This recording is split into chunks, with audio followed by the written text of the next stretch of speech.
Penguin presents The Inner Level by Richard Wilkinson and Kate Pickett.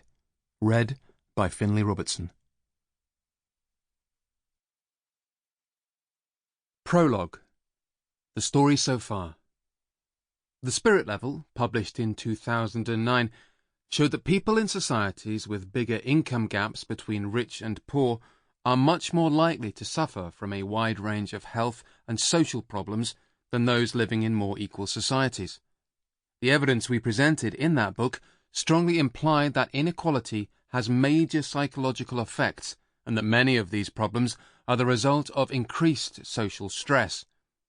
In this new book, we explore what these psychological effects and social stresses are, how inequality gets into our minds, how it increases anxiety levels, how people respond, and what the consequences are for levels of mental illness and emotional disorders, how, in sum, living in a more unequal society changes how we think and feel and how we relate to each other. The picture we present is based partly on our own work, but predominantly on a large body of research from academics around the world. The evidence drawn together here not only clarifies why more unequal societies are so dysfunctional, but also helps to identify the changes that would make social interaction better and improve everyone's health and happiness. The Spirit Level provided the starting point for this book, so much so that those unfamiliar with it may find it helpful to have a brief summary of its findings here. First, our earlier book showed that the populations of societies with larger income differences tend to have worse health, lower life expectancy, and higher rates of infant mortality, mental illness, illicit drug use, and obesity. Greater inequality also damages social relationships. More unequal societies experience more violence, as measured by homicide rates, and higher rates of imprisonment. People trust each other less, and community life is weaker. Inequality also damages children's life chances. More unequal societies have lower levels of child well-being and educational attainment, more teenage births, and less social mobility. The same relationships between the scale of inequality and societal problems were evident whether we looked internationally at the scale of income inequality in different rich countries or when we analysed data for the 50 states of the USA.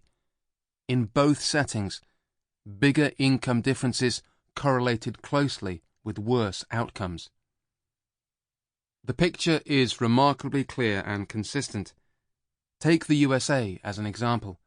Compared to other rich countries, it has the largest income differences between rich and poor and suffers from the highest homicide rates, the highest percentage of the population in prison, the highest rates of mental illness, the highest teenage birth rates, among the lowest life expectancy, low levels of child well-being, and low maths and literacy attainment. Britain and Portugal, which during our research period were the next most unequal of the rich countries, also did very poorly on most of these outcomes. In contrast, more equal countries, such as the Scandinavian countries and Japan, did well.